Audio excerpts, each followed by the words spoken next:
जय सिया राम। और आज मैं आप सबके सामने एक संस्मरण लेकर प्रस्तुत हुई हूँ, जिसको मुझसे शेयर किया है श्री नंद किशोर स्वर्णकार जी ने, जिनको मैं अंकल कहती हूँ। और महाराज जी के जितने भी ग्रंथ हैं, उनमें से बहुत सारे ग्रंथों का जो प्रकाशन हुआ है, उसमें विशेष योगदान रहा है श्री नंद किशोर स्वर्णकार जी का। और महाराज जी की जो कथा के कैसेट होते थे, उनसे भी जो पुस्तकें बनती थीं, या फिर महाराज जी जो लिखते थे, उनसे जो महाराज जी के ग्रंथ बनते थे, उनके प्रकाशन की स्थिति में परफेक्टली पहुंचाने का विशेष योगदान अंकल को जाता है। तो अंकल ने मुझे बताया कि जब वो महाराज जी से शुरू में ही मिले थे, लेकिन वो उनसे बहुत प्रभावित हुए थे। और साथ ही साथ उनका परिचय एक बहुत महान विद्वान संत से भी था, जिनको हम लोग जानते हैं श्री श्री सीताराम दास ओंकार नाथ जी महाराज से। तो अंकल की जो है श्रद्धा दोनों ही के प्रति बराबर से थी। ये नहीं कहा जा सकता था कि किसके प्रति उनकी ज़्यादा श्रद्धा थी। तो जो श्री श्री सीताराम दास ओंकार नाथ जी महाराज थे, तो वो जहाँ भी जाते थे कथा प्रवचन के लिए, तो जहाँ भी संभव हो सकता था वहाँ अंकल भी जाते थे सेवा करने के लिए, उनके दर्शन करने के लिए, उनके चरणों में बैठकर उनका आशीर्वाद प्राप्त करने के लिए। तो कुछ ऐसा संयोग बना एक बार कि दिल्ली का जो बिरला मंदिर है, वहाँ पर रामनवमी के दिन महाराज जी की कथा हो रही थी।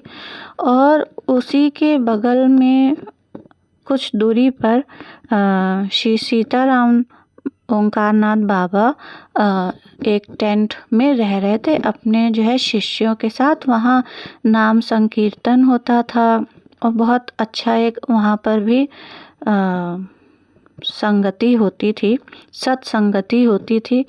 तो जब अंकल को पता लगा कि जो मेरे परम श्रद्धेय हैं वो एक साथ एक ही समय पर हैं, तो उनके मन में बड़ा धर्म संकट हुआ कि मैं क्या करूं, मैं महाराज जी की कथा सुनूं या मैं सीताराम बाबा के पास जाऊं।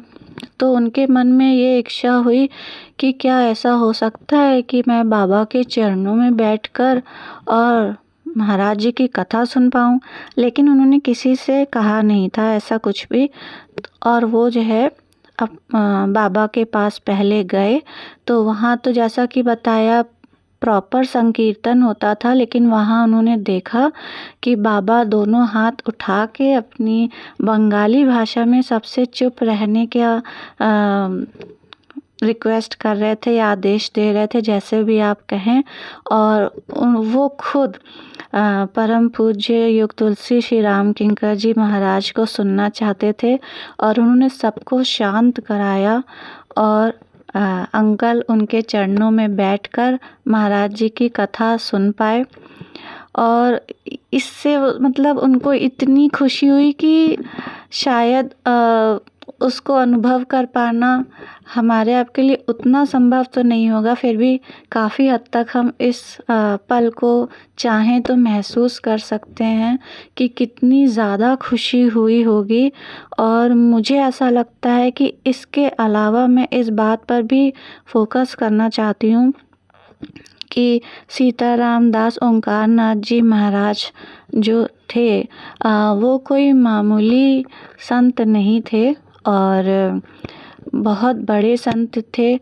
और उनके दर्शन के लिए और बड़े बड़े संत हरि बाबा जी और लोग भी आते थे। वो संस्कृत के विद्वान पंडित थे। तो उनके अंदर इतनी संत भावना थी कि वो भी सबको शांत करा के महाराज जी का प्रवचन सुन रहे थे। और यही कहा जा सकता है कि रसिक संतों की पहचान है कि जहाँ पर कोई अहम भाव नहीं होता। कुछ मैं क्योंकि हम जानते हैं कि संत जो असली संत नहीं होते हैं वो कहीं न कहीं ये दिखाते हैं कि मैं बड़ा हूँ, उससे उसकी तरफ अगर तुम जाओगे तो अनन्यता भंग होगी। लेकिन मेरा मन महाराज जी के प्रति तो श्रद्धा से झुका हुआ था ही, और इस घटना को सुनकर श्री श्री सीताराम दास ओंकार नाथ जी महाराज की तरफ मेरा हृदय अत्यंत श्रद्धा से भर गया।